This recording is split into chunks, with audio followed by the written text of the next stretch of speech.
كتاب دائما الشيخ نبيل يحب يقرأ غير كتاب الله. دائما يعني يحب يرجع له، يعني يتذكر ويستحضر منه، أحيانا يدلل شيء من كلامه من هذا الكتاب.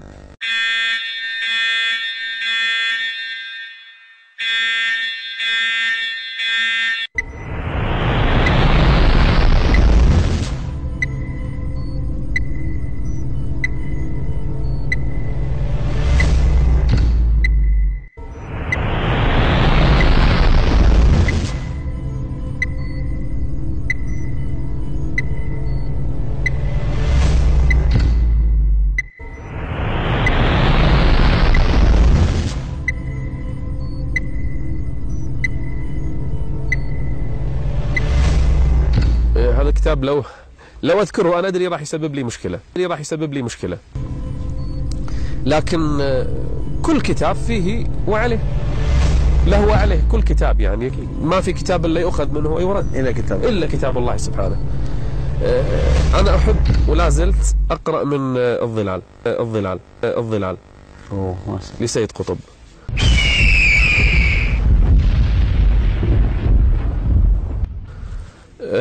يعني يمكن من بداياتي، أول ما رقيت المنبر من بداياتي. بل ذاك سيد ابن قطب شيخه خدع العباد بقوله الفتان.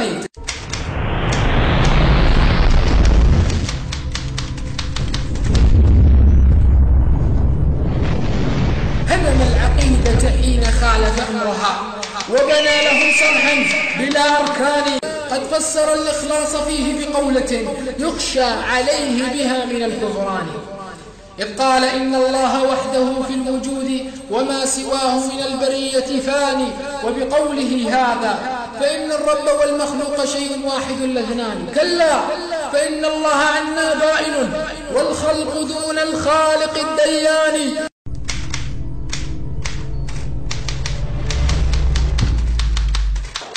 حذار منه ومن قراءة كتبه لا يخدعنك برقة وبيان. ذاك الضلال هو الضلال بعينه تفسيره في غاية البطلان. لو أنه سلك السبيل إلى الهدى لنجا به من كل درب داني، لكنها الأهواء تخدع من غوى وتضله فيسير كالحيران. وكذا استواء الله فوق العرش أوله بلا فهم ولا إمعان، إذ قال إنه ليس غير كناية عن جاهه وتمكن السلطان. وبذاك عطل الاستواء وإنما التعطيل والتشبيه مذمومان. فالحق إثبات الصفات كما أتت والكيف نوكله إلى الرحمن.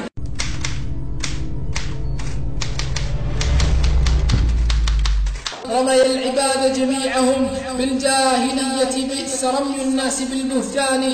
من لا يكفر أولياء أمورنا نسباه للإرجاء في الإيمان. فاحذرهما دوما وحذر منهما وامكث سليم عقيدة وجنان. ها هم أئمتهم وتلك رؤوسهم وذو المكانة عندهم والشان. إن قال واحدهم كلاما باطلا قبلوه بالتصميم والإذعان، وإذا اقتدوا بهم بغير أدلة كمن اقتدى في البين بالعميان. بل من ضلاله سب أصحاب النبي وهم أحق الناس بالرضوان. عمرو وصاحبه معاوية هما في رأيه رجلان خوانان. بل نال من موسى كلم الله في تصويره الفني في القرآن. هذه عقيدته وشيء منتقى من بعضه ما قد قال هذا الجاني. أختم التفاسير بالظلال، لأن أول شيء عندي الحصيلة في فهم الآيات، خلاص فهم السلف لها واضح عندي 100%. يعطيك سيد رحمه الله تجليات بالضبط، يعطيك جانب ما حتطرق له، الروحانيات في الآية هذه، الأدب في الآيات هذه، بعدين يعيشك في الواقع اللي أنت فيه، بعدين يعطيك الحماس اللي تتكلم فيه للجمهور. أنا أظن هذه التفاسير تكمل بعضها البعض، لكن الظلال له ميزة يعني في يعني تاريخي.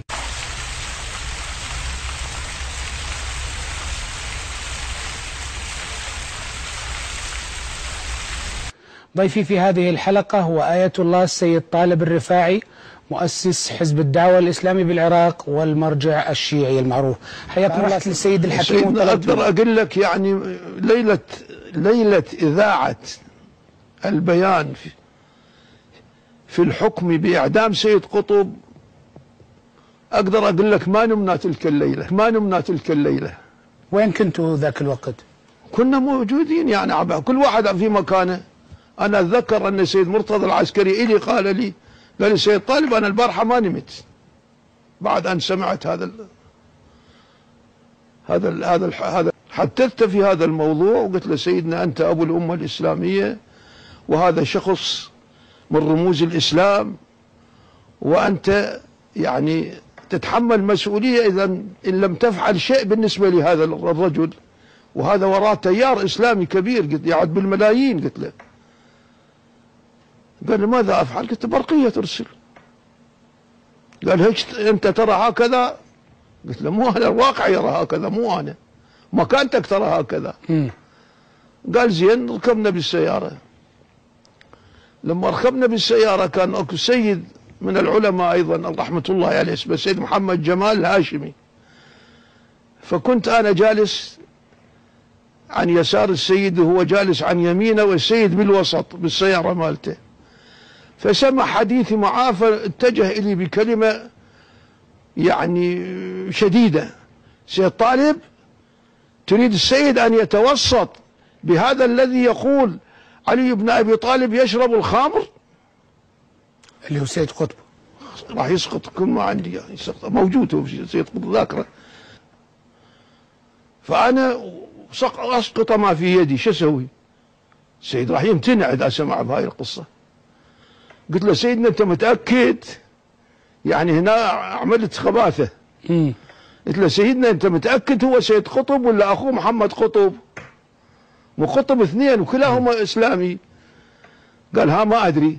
قلت له أنا أدري أنه محمد وليس سيد. هاي كذبة بيضاء. يعني هنا عملت خباثة. قلت له سيدنا أنت متأكد هو سيد قطب ولا أخوه محمد قطب؟ مو قطب اثنين وكلاهما إسلامي. قال ها ما أدري. قلت له أنا أدري أنه محمد وليس سيد.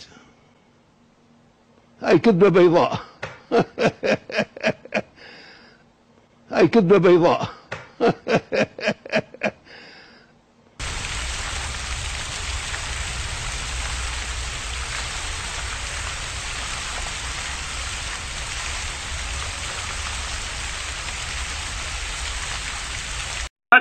من هذا الوباء الوبيل كتب سيد قطب لا شر منها ولا أخطر منها، حملت كل البدع والله، الاعتزال والرفض والخروج وحدة الوجود والحلول والجبر، وكل البلاء فيها، كل البلاء فيها. ماذا يقدس صاحبها في بلاد التوحيد؟ إنسان يغرق في الضلال ويملأ كتب الضلال بما فيه الرفض، بما فيه تكفير الصحابة، ثم يبقى مقدسا وكتبه مقدسة، ومن يحميها ومن يزود عنها أبناؤنا.